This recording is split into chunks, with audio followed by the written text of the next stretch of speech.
Alright, guys, what's happening? This is a Club of the Man 1993 coming at you for the sixth episode of my Retro Royal Rumble match recap and review series, as we are now on the sixth Royal Rumble match, the 1993 Royal Rumble match. This match, it was alright in some ways, but at the same time, it was a little underwhelming as well. I don't know. This was a match that led up to Caesar's Palace WrestleMania 9. Just dreadful, boring, lackluster, not much star power at all in that WrestleMania, and it also featured one of the worst one of the worst matches ever. It was set up in this match, and I gotta talk about it. Oh man. So this Royal Rumble, I mean, I'm trying not to let the outcome of WrestleMania 9 affect this, but this really wasn't that great of a Royal Rumble. It's not the worst of like all the Royal Rumbles we're doing. There's a couple more I know were kind of down there also, but this one definitely is one of my least favorites after watching it for the first time. So let's talk about this.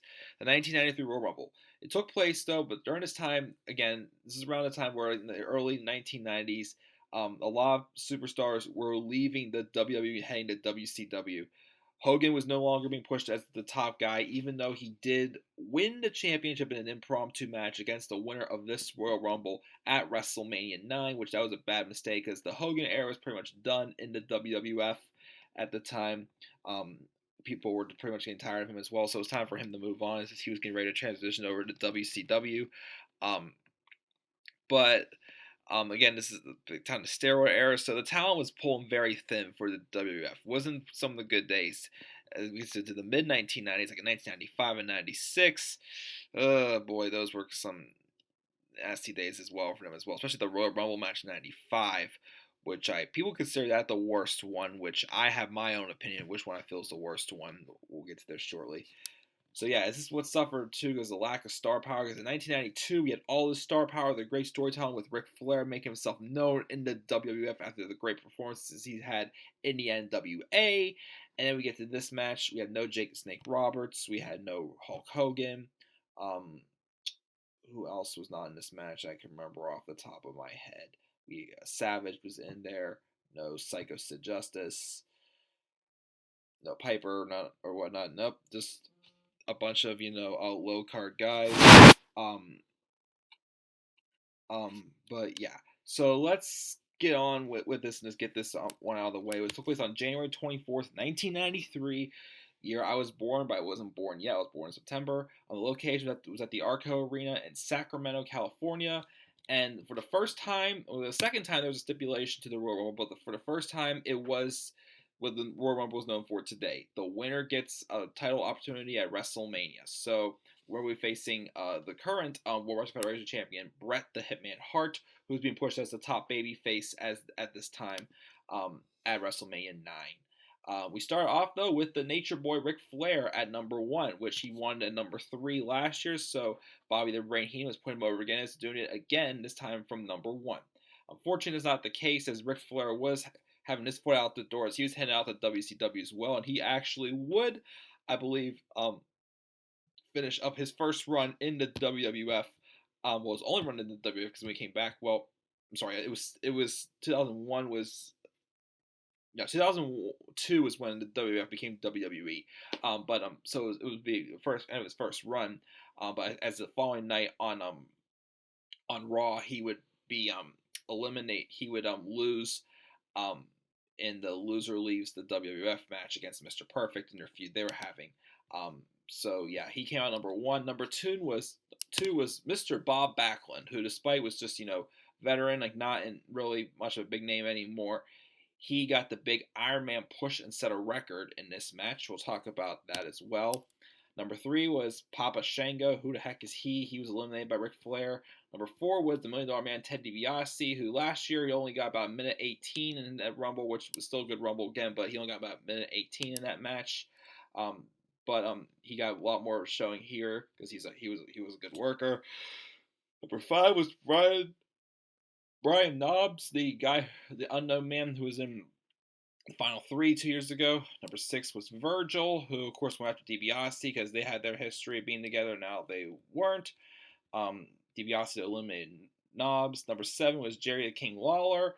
Number 8 was Max Moon, and then Lawler eliminated him immediately. So you see a lot of these guys just walking in and walking right out. Just nothing really going on with any of these feuds here. Well, except for one we're about to get to shortly. Number 9 was Genichiro Tenryu, or I can pronounce his name. Number 10 was Mr. Perfect, who had turned babyface, and he was feuding again with Ric Flair, and their storyline was continuing on as they got into here. Followed by Skinner coming in at number 11, and then Flair and Mr. Perfect still got at it, and Mr. Perfect would eliminate Ric Flair, and again, this would lead to the match the following night on Raw, wherever Mr. Perfect beat Ric Flair to have Flair leave the WWF, and he wouldn't return until 2001. So that's what happened there. But then Coco Beware, the so-called Hall of Famer, still don't get why. He came at number 12, and then Mr. Perfect will eliminate Skinner. Samu at number 13, don't know who he is. The Berserker at number 14 came in, and then Mr. Perfect eliminated Jerry the King Lawler, but then Lawler assisted in eliminating Mr. Perfect before going back, as Mr. Perfect would then be eliminated by Coco Beware and Ted DiBiase. Now here's one of the biggest reasons why I did not enjoy this Royal Rumble. Here comes the Undertaker, number 15. He comes in. First, he's doing all right. He eliminates Samu, and then he eliminates Tenryu, or however he pronounces his name. He was still in there. Number 16 was Terry Taylor. He was eliminated though immediately by Ted DiBiase, but then the Undertaker would eliminate DiBiase and Berserker. So Undertaker's having a good showing, right? At this point, know what was happening following this. I thought, okay, maybe they could have continued on with giving Undertaker probably his big moment, since he's a fresh new babyface. Now he turned babyface. Well, before number 17 came in, one of the most disgusting human beings I have ever seen on my television in my entire life came walking through the crowd and made his way to the ring. Someone who has this disgusting looking bodysuit, has fur right by his rear end on this bodysuit, and he's 8 feet tall, 460 pounds from what I looked up, from Argentina, just disgusting. Giant Gonzalez comes in there, stands toe to toe with the Undertaker, just does a little chop. And during this time, we had number 17 enter, Damien Demento. But the Royal Rumble match was really just blocked out for a couple minutes, as we see Giant Gonzalez beat down Undertaker, which will lead into one of the worst feuds and one of the worst WrestleMania matches to ever happen. I just can't look at Giant Gonzalez. He looks disgusting. My goodness. When I saw him, when I watched WrestleMania 9, I'm like, who is this man? What the heck? Apparently, he was that thin that they had to put that bodysuit on him just to make him look bigger. I was disgusted. Absolutely just disgusted just by seeing this happening. I mean, not the beatdown on Taker, but the fact that this Giant Gonzalez's appearances in general. He beats down Taker. Paul Bearer came out to revive him, but it just took us away completely from the Royal Rumble match itself. And it led to that terrible match at WrestleMania. That ended in disqualification, keep in mind, by the way. But yeah, that happened. So Undertaker's out of the match. Number 18 was Erwin R. Schister, who also known as IRS, who was part of Money Inc. with Ted DiBiase. Number 19 was Tatanka, followed by Jerry Saggs. Number 20, Typhoon at 21. Fatu, before he was known as Rikishi, at 22. Earthquake at 23, and he would then eliminate Typhoon. I think he did have a slamming chest together with him or somebody else. There was a lot of heavy-set people in this match. Number 24, the father of Epico and Primo, Carlos Colon, came in, and he eliminated Damien Demento. Number 25 was Tito Santana. Hariba! I tell him I'm pretty tired. He came in there. He probably was a little bit more a favorite to win because there was no star power in this match, nothing at all whatsoever. But then Bob Backlund, yeah, he's still in the match. Remember, he came in number 2. He was still in there. He eliminated IRS. Didn't really do much though. Backlund had avoided being eliminated at times. Oh, no, I'm sorry. He eliminated Fat 2, not IRS. Wow, that's pretty amazing. Then Rick Martel came in number 26. And IRS. Then when IRS was eliminated by Earthquake, number 27 was Yokozuna, the big 589-pounder, came in, and he just started wrecking havoc, eliminating Tatanka and then Carlos Colon. Owen Hart made his Royal Rumble debut, coming in at number 28, and then Earthquake, Yokozuna would eliminate Earthquake after he dodged him, and Earthquake would fall out. Number 29 was Repo Man, formerly known as Smash. And then number 30, finally some more star power, was the Macho Man Randy Savage. I keep saying I thought like 2 years ago was his last Royal Rumble, but this is his second to last Royal Rumble. His last one is next year, and then he goes to WCW in 1994. So Savage comes in, and he's probably the biggest favorite to win, hopefully, at this point, or Owen Hart. But then Owen Hart eliminates Jerry Sags. Like, how is he still in the match? But then Yokozuna would eliminate Owen Hart, and then Savage eliminates the Repo Man. So the final 4 was Bob Backlund, Mr. Bob Backlund, Rick Martel, Randy Savage, and Yokozuna. And then Backlund would eliminate Martel, but then Backlund would then get eliminated by Yokozuna finally, because Backlund's in there for 2 for a long time. I'll announce his time shortly. And then Randy Savage had just a strong, it felt like, the thing with, Damian Sandow, trying to beat the Big Show for the Andre the Giant Memorial Battle Royal WrestleMania 31. This is what it felt like with Savage targeting Yokozuna, trying to, defeat him, get him out of the ring. It was weird as a point, though, where Savage went for a pinfall victory for some reason. It's like, why try to pin him? But then it just led to Yokozuna doing a little bit like a hip thrust, and Savage, flew out of the ring. That's how he got eliminated. So I'm just like, what? Like, whatever. Yokozuna wins the Royal Rumble, goes on to face Bret Hart at WrestleMania 9. He would beat Hart in a, average, not too great of a main event. And then, of course, he would then just drop the title to Hogan for no reason whatsoever before Hogan left for WCW, because he was pretty much done in the WWF. So Yokozuna wins.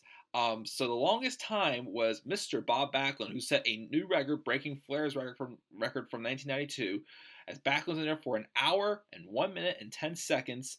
Yokozuna had the most eliminations with 7, and the total duration was an hour and 6 minutes and 35 seconds. I believe that's the longest Royal Rumble we've seen so far. Overall, great. I was back and forth. I was going to give this a C at first because it was all right, but it wasn't anything too great. But then I looked at it again, like, that stuff with Taker and Giant Gonzalez just took us out of it. I don't know, the star power was low. I give this Royal Rumble a D+. A little bit of an underwhelming Royal Rumble, D+. What are your thoughts on the? Oh, that's right. I'm jumping ahead of myself. I forgot to look through the entrance again, and then their eliminations and their times again. So let's do this. Ric Flair was the first one in there. He was only in there for 18 minutes and 38 seconds with 1 elimination.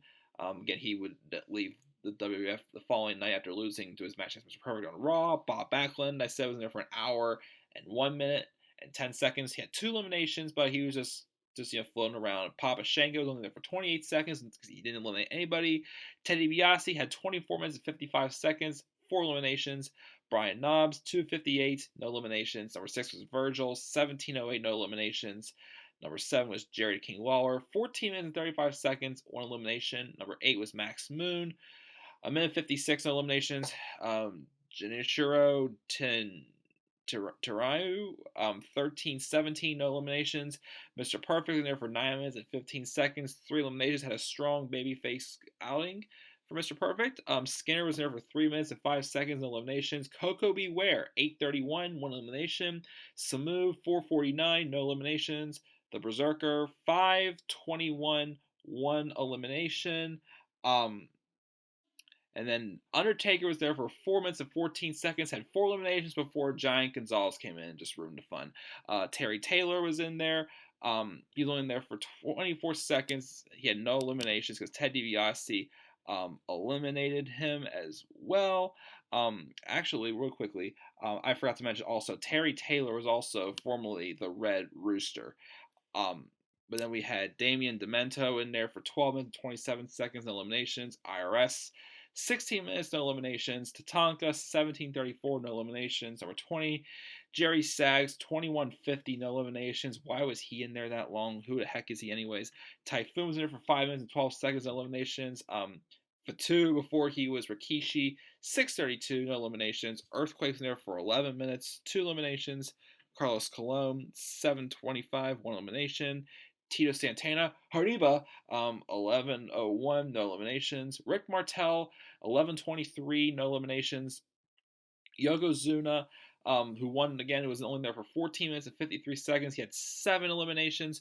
Owen Hart, 5:39, 1 elimination. Repo Man, 3 minutes and 33 seconds, no eliminations. And then Randy Savage, the Macho Man, was in there for 9 minutes and 1 second with 1 elimination. And again, as I said before, Mr. Bob Backlund's 1 hour, 1 minute, and 10 seconds set a new record for the longest.